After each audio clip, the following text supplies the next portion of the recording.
네, 안녕하십니까. 황태순 TV의 황태순. 김현광입니다. 네, 오늘 2019년 6월 20일 날이 무척 덥습니다. 시원하죠. 자, 닷새 전에 희한한 일이 벌어졌습니다. 자, 우리 김영환 실장 군대 갔다 오셨죠? 네. 군대에서 보면 늘 뭐 소대장이나 중대장이나 대대장이 훈시할 때 하는 말이 있습니다. 작전에 실패한 지휘관은 용서받을 수 있어도 경계에 실패한 지휘관은 용서받을 수 없다. 그러면서 이른바 초병 업무에 나가는 그렇죠. 우리 경계 근무 잘해라. 경계 업무 잘해라 하는 그런 이야기를 하곤 했습니다. 이번에 우리나라 대한민국 국군, 대한민국 국군, 대한민국 해군, 대한민국의 해경 경계 잘했죠? 글쎄 말이에요. 참. 이게 우리 그 애청자님들께서도 네. 이 상세한 내용을 알면 이게 무슨 군대냐 그런 생각을 지금 네. 그 북한 배가 네. 그 NLL을 내려와가지고서 네. 그 삼척항까지 자기네 그 목선을 배의 동력을 가지고 네. 그 와가지고 네. 15일 아침에 네. 아침 7시 좀 그 무렵에 이제 해를 뜨기를 기다렸다가 네. 이 삼척항으로 이제 들어온 거예요. 그 삼척항에 와서 예. 그 뭐 그러면 이 지도를 우리가 한번 띄워드리겠습니다. 네, 띄워드릴게요. NLL부터 삼척항까지는 아무리 단거리로 왔다 먼 바다로 왔다 하더라도 200km 이상인데 예, 예. 이 200km 이상을 서울에서 대전 정도. 대전보다 더 큰 거리를 바다를 그것도 빠른 속도로 간 것도 아니고 통통배로 느릿느릿. 왔는데 그게 이제 삼척항에 도착했더니 예, 네. 우리 어부들이 다 나갔잖아요. 예, 어부들 예. 나가서 니들 뭐냐고 그랬더니 우리 북한에서 왔는데 예. 저 서울에 전화기 좀 빌려달라고 그러고 다 이제 한국에 올라온 거야. 근데 그 안에 들여다봤더니 우리 경기 있죠. 탐톨톨톨하는 예, 예. 그런 이제 동력선을 이용해가지고 쥐들 자력으로 이제 온 거예요. 그 넓은 200km가 넘는 우리 동해바다를 헤치고 오는 동안에 네. 파고가 네. 50cm 안쪽이었답니다. 아, 예. 그러면 파도가 적어도 2m 돼야지 높다 그러는데 파도가 그야말로 지난번에 뭐 저 일본 초계기하고 예, 우리하고 예, 했을 예, 때 뭐 파도가 높아도 다 거짓말이었듯이 이번에도 이 사람들이 넘어오는 그 14, 15일 날의 파도는 그야말로 호수처럼 평평했던 거예요. 네. 그러니까 우리 자 고속정 있죠, 초계기 있죠, 구축함 있지. 네. 그걸 동해바다에 깔아놓고서 예. 이걸 못 막아냈으니 뭐 경계가 아니고 우리 그 동해바다에 해군은 부재하였다. 네. 그렇게 얘기하시면 될 것 같아요. 저는 말이죠. 그 이제 삼척 얘기하시니까 우리 김영환 시장 잘 아시겠습니다만 제가 지난해 4월 28일부터 이제 5월 22일까지 한 23일 동안 해파란 길, 저 부산에서 출발해 갖고 고성 네, 통일 전망대까지 걷지 않았습니까? 그렇죠. 여기 저 지리는 뭐 제가 한번 가서 확실하시겠네요. 그때 가서 찍고 했는데 마침 삼척을 지나면 삼척 위가 동해입니다. 동해죠, 동해. 그 위가 강릉이고. 그 위가 강릉이고 강릉에 보면 정동진 있죠. 정동진이 우리는 뭐 지금 현재 관광 명소로 유명합니다만은 정동진 조금 아래쪽에 1950년 6월 25일 새벽 3시에 북한의 해병대가 제일 먼저 육전대라고 그러죠. 육전대죠. 해병대를. 상륙한 데가 거기고 우리는 4시에 전쟁이 난 줄 알죠. 4시는 서부전선에서 난 것이고 그보다 1시간 전인 새벽 3시에 보면 육전대가 상륙한 상륙작전을. 것이고 그 정동에서 조금 더 올라가면 안인진이라고 있습니다. 네. 안인진 해변은 뭐 기억도 아마 그 당시 조선일보 계셨을 때 기억하시겠습니다만은 그 안인진에 1990년 김영삼 대통령 시절에 북한의 이른바 잠수함, 잠수함입니다. 아니 함입니다. 함이 와서 한 30명 가량의 그 당시 요원들이 보면 그 당시 그 가서 일을 뭐 강릉으로 해서 태백산으로 들어가서 우리 공수부대들이 투입돼 갖고 소통하고 그러지 않았습니까? 그렇죠. 그런데 더 무서운 얘기가 있습니다.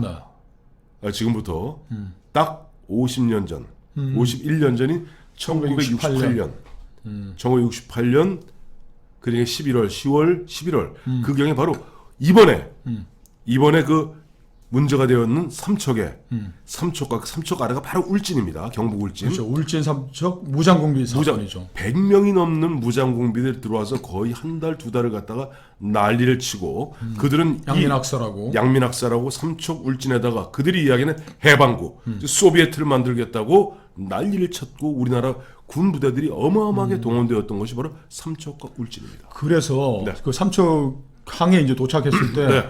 우리 어민들이 신고하는 경찰에다가 여기 지금 이제 북한 사람들 와 있다고 이제 신고를 해가지고 2, 30분 뒤에 경찰들이 출동을 한 거예요. 근데 삼척 사람들이 예. 어민들이 예. 현지 언론에 이제 또 온 기사를 예, 봤더니 예. 아니 불안해서 살겠냐. 그렇죠. 울진 삼척 그 공비들이 와서 분탕질 치고 한 달 동안 양면학사는 그 트라우마가 있는데 네. 60 넘으신 분들은 다 기억하시겠네. 알죠. 아니 근데 지금 그리고 조금 그 위에 가면 뭐 이건 뭐 군사 비밀이겠지만 다 아는 뭐 동해에 우리 해군 일함대가 있고 예, 그렇죠. 울진 뭐 저 원전도 있고 예. 도대체 이 사람들이 그런 무장 공비 벌써 많이 왔다 갔나? 그 무장 공비였으면 우리의 원전의 안전, 우리 저 해군 그 사령부의 안전, 이거 우리 어민들의 안전은 이게 도대체 겁이 나서 지금 바다에 저 나가겠냐 말이야. 여보세요. 네. 김영환 실장. 네. 어떻게 그런 어떤 막말을 하세요? 왜요? 이번에 저번 문재인 대통령 그 스웨덴 가서 하신 말씀 유명한 얘기 있지 않습니까? 아, 국방일보에도 크게 실렸던 그 이야기. 한번 크게 읊어주세요. 그게 지금 경계에 실패한 지휘관 용서할 수 없다 그랬는데 네. 정경두, 네. 문재인 대통령 네. 이 사람들이 경계를 무너뜨린 책임자인 거예요. 용서할 수 없는 거죠. 자, 문재인 대통령이 네. 이게 국방일보 6월 17일자 머릿 기사입니다. 머릿 기사. 네. 남북 평화를 궁극적으로 지키는 것은 네. 군사력이 아닌 대화다. 이렇게 얘기를 한 거예요. 아니, 국방일보에 어떻게 머릿 기사에 이런 게 나올 수가 있습니까? 국방부 장관이 정경두인데 그게 왜 못 나와요? 그러니까 근데 우리 저 위대한 지도자 김정일 북한 노동당 김정은. 김정일 아들. 그 김정은 위대한 지도자 김정은 저 동지께서 네. 이제 우리 뭐 평화 동반자니까 네. 김정은 동지께서 이런 말을 뭐 하셨어요. 미사일 시험 이스칸다르로 추정돼 쏘고 난 뒤에 네. 강력한 힘에 의해서만 평화와 안전이 보장된다. 도대체 누가 똑똑한 현명한 국가 지도자입니까? 나는 게 모든 걸 빼고 제 3국인 이걸 얘기를 들었으면은 문재인 대통령은 바보 멍청이고 김정은은 정상적인 국가 지도자, 즉 정상적인 군 통수권자입니다. 그러니까 이게 지금 문재인 대통령은 네. 우리 국방 나라를 향해서 군인들을 향해서 국방일보를 본 전 군 장병들에게 네. 평화를 지키는데 군사력이 필요 없다는 얘기를 하는 거예요. 그러니 저 군사 저 해군들 왜 지킵니까? 제가 또 하나 문제가 되는 게 지금 네.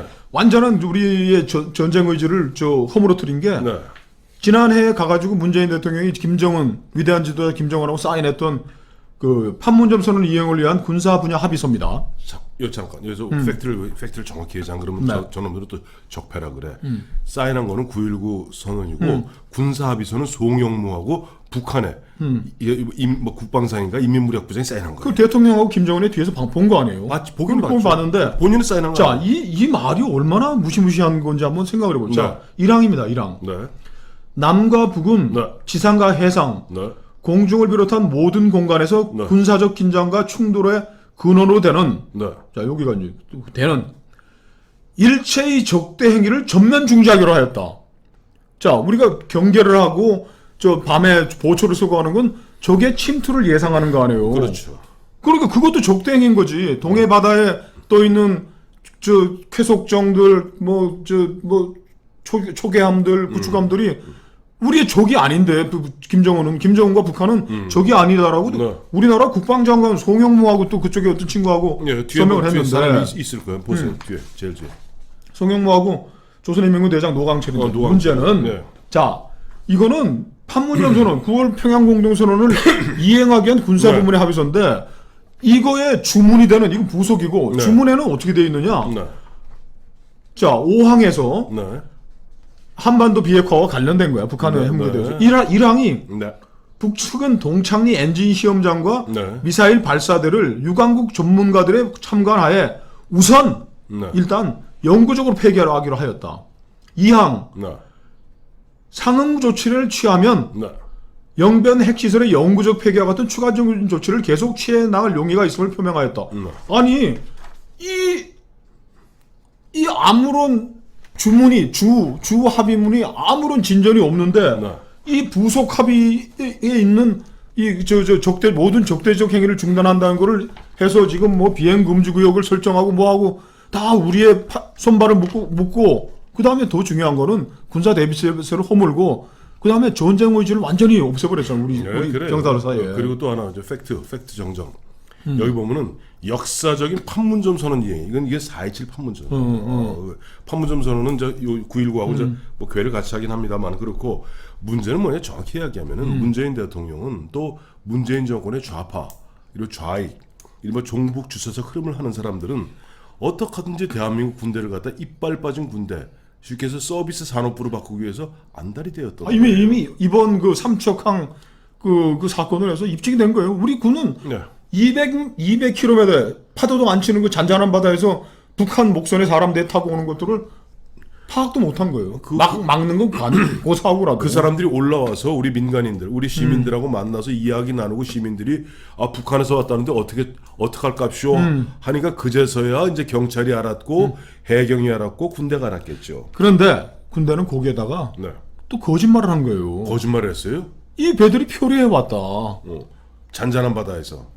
잔잔한 바다에서 표류. 원래 잔잔한 바다에 표류 잘합니다. 그럼 표류라는 그럼 자, 이 동력이 있었던 거지. 이 동력이 있고 GPS 장치까지 있는 네. 배인데 네. 그 동력 있는 배가 자, 저 동력 꺼졌다. 고장나서 갈 수도 있어요. 그럼 해류를 따라서 흘러가야 되는데 네. 해류를 따라서 저 일본 해 쪽으로 쭉 빠져나 그때 해류가 그쪽으로 흐르고 있었다는데 예. 그리고 그때만 흐르는 게 아니고 늘 그래서 그래요. 일본 북한에 배들이 그래요. 기름 떨어지고 고장 나고 하면 다 일본으로 일본으로 가잖아요. 갑니다. 예. 근데 아니 표류를 했다고 또 거짓말하는 거야. 첫째. 그 다음에 표류했다고 그러면서 나중에는 뭐 삼척항 어디 바깥 부분에서 뭐 그거를 인계 받아가지고 견인해가지고 왔다고. 그것도 거짓말. 아니 왜 이렇게 생거짓말 했을까? 자, 근데 우리 정경두 국방부 장관 국회 나왔죠. 뭐라고 얘기했습니까? 뭐 경계 책임자들을 뭐 엄중문책하겠다고 그러는데 네. 이게 쥐가 책임자인데 뭐 누구를 하겠다는 거예요? 그러니까 정경두 국방부 장관은 그 직전에 보면 합참의장하지 않았습니까? 송영무 국방부 장관한테 합참의장을 했고 물론 공군입니다. 그 다음에 이제 와서는 이제 국방부 장관을 하면서 어떻게 보면 문재인 정권의 이른바 대한민국 군대 얼빼기, 대한민국 군대 이빨 빼기에 앞장서고 있어요. 아니 천안함 연평도 사건을 뭐 서해에서의 우발적인 충돌에 얘기하는 사람이 뭘 뭐 경계 열심히 쓰라는 얘기를 어떻게 해? 그러니까 그 현재 보면 마치 남의 말 이야기하듯이 남의 이야기하듯이 유체 이탈 화법으로 책임질 사람은 책임져야 할 것이다. 여보세요 정 장관, 책임질 사람은 정작 당신입니다. 그때는 그 참고로 그 보면 우리 이 유사한 사건이 예전에 아마 이명박 말기에도 있었죠. 있었죠. 2012년에. 2012년 그 당시 청와대에서 나오셨을 때인데 네. 그때도 보면 유명한 노크기순 이야기했었습니다. 강원도에서 모 사단에 그 당시 북한에서 이제 그 귀순하는 친구가 하다가 똑똑 아무도 자기를 안 찾아주니까 내려와서 똑똑똑 지피를 두들겨서 노크기순이 있었는데 그때 상황이 어떻게 됐습니까? 그때 상황은 그 북한 군 병사 하나가 네네. 이제 DMZ에 있는 이제 북한 측 네. 거기 위에도 이제 북한 측이 이제 GP가 있겠지. 거기를 철조망을 뚫고 네.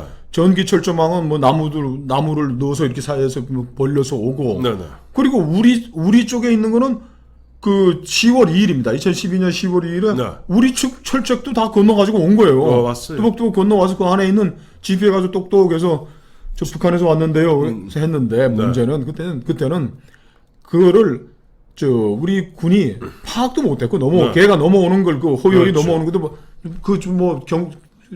관측 장비들 다 있는데도 불구하고 하지도 못했고 그리고 합참이 또 이번과 똑같이 거짓말을 한 거예요. 뭐 병사가 오는 걸 CCTV로 확인하고 방송을 통해서 뭐 어디 어느 길로 오라고 안내해서 우리가 했다라고 이제 거짓말하게 들통이 나가지고 그때 문책 탄 게 총 14명이었는데 장군이 5명, 연간 장교가 9명, 14명이 총 문책을 받았어요.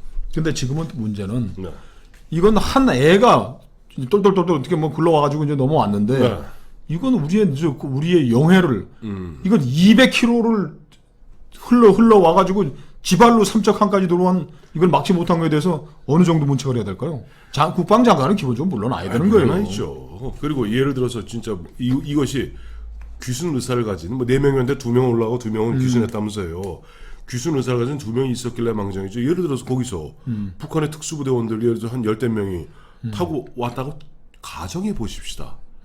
아니 벌써 많이 왔다 간 거 아니에요?